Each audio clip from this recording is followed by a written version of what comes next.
आज मैं आपको एक बात बताता हूँ। एक भाई ने मुझसे कहा है कि कुछ लोग जो हैं जो मेरे पीठ पीछे मेरी बुराई करते हैं, मुझसे गलत-सलत कहते हैं, जबकि मैं उन लोगों को जानता तक नहीं।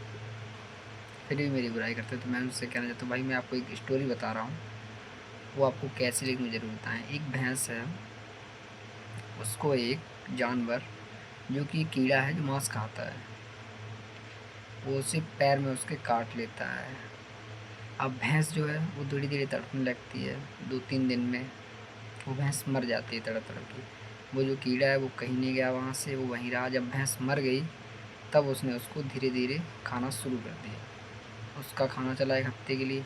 यही बात हमारे जीवन में, कुछ लोग हमारे जीवन में आके हमें ज़रा सा टॉर्चर कर देते हैं और हम फिर उसके बारे में ही सोचते रहते हैं। हम आगे का भूल ही जाते हैं कि क्या होगा क्या नहीं, हम उसकी बातें सोचते रहते हैं। धीरे धीरे हम कमज़ोर हो जाते हैं और एंड में आकर हमसे कुछ नहीं होता भाई। ऐसा ही कुछ है। फॉर द एग्ज़ाम्पल मेरे साथ ऐसा हुआ है। मैं अभी एग्ज़ाम देने गया था भाई। एक व्यक्ति ने कहा, यार तुमसे नहीं होगा।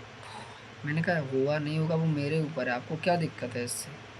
बोले कि नहीं, तुम्हारे हालात मुझे लगते नहीं है, तुम पढ़ते वढ़ते हो नहीं, काम वगैरह करते हो। तो मैंने कहा जो होगा देखा जाएगा भाई, ऐसे थोड़ी कह सकते हैं।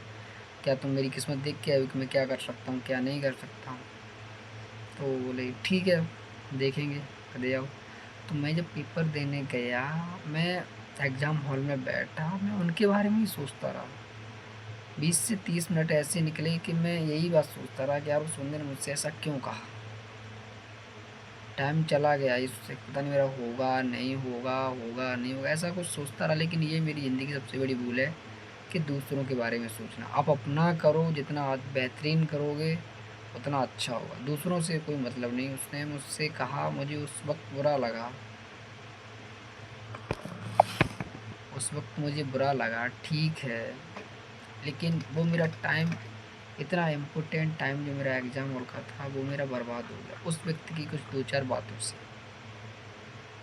तो मैं आपको बता रहा हूँ, कुछ लोग आपके जीवन में भी ऐसे हैं जो आपको ज़रा सा झटका दे के आपकी पूरी ज़िंदगी तहस-नहस कर सकते हैं। सब पे ध्यान देने की कोई ज़रूरत नहीं मेरे भाई। आप अपने काम पे ध्यान दो, आपका जो गोल है उसकी तरफ बढ़ो। दूसरे से आपको कुछ भी लेना देना नहीं है। ये जो दुनिया में 4 लोग हैं, वो कहावत है कि ये 4 लोग क्या कहेंगे, कुछ नहीं कहेंगे भाई आपके मरने के बाद। ये ज़रूर कह सकते हैं 13वीं पे भाई पूड़ी घर में लाओ। इसके सिवा कुछ नहीं कहेंगे। देखो आप ज़िंदा अगर हो तो आपकी अच्छाई तो नहीं कह सकते लोग, बुराई कहेंगे। मरने के बाद तो कुछ भी कह देंगे, अच्छा आदमी था, ठीक है।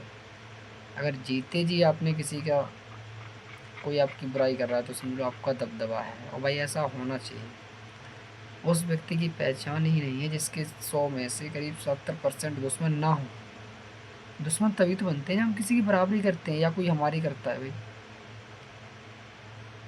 आप ऐसे मान लो कि भाई जब मैं यहाँ हूँ, अब कोई मेरी बराबरी कर रहा है लेकिन वो नहीं कर पा रहा है, तो वो मुझसे मुझसे दुश्मनी ले रहा है ना।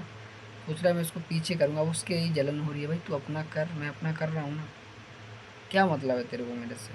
तेरा अच्छा होगा अच्छी बात है, मेरा अच्छा होगा नहीं होगा। लेकिन उसे ये समझ में नहीं आता भाई। तो मैंने उससे कहा, भाई यार तेरा इस बातों का ना मेरे ऊपर बहुत प्रभाव पड़ा है यार, प्लीज़ ऐसी बातें मत बोला कर। और उसने इसका फ़ायदा उठाया कि मैंने कहा था तेरा नहीं हुआ। तो उस वक्त मैं इतना डिमोटिवेट हुआ हूँ, लेकिन आज मैं ऐसा बैठा हूँ, मैं उसके मुंह पे कह सकता हूँ कि तू कुछ भी कर, मेरा होगा या नहीं होगा वो मैं जानता हूँ। मुझे तुझसे कोई मतलब नहीं है, लेकिन तू करके दिखा ना। मैं तो यहाँ इस सीढ़ी पे बैठा हूँ, तू तो बैठ भी नहीं सकता भाई। वो तो ये सब बातें छोड़ छोड़, उनका काम ये है चुगली करना यहाँ से वहाँ। इसको उनके सामने कोई सक्सेस हो ही नहीं पाए। गाँव में सबसे बुरी आदत क्या है, लोग एक दूसरे का भला नहीं सोच सकते, एक दूसरे को आगे बढ़ते हुए नहीं देख सकते। ये हकीकत है आज के गाँव की। बताओ आप, कोई एक दूसरे के प्रति ऐसा करता है क्या। लेकिन गाँव में आजकल ऐसा ही होता है मेरे भाई।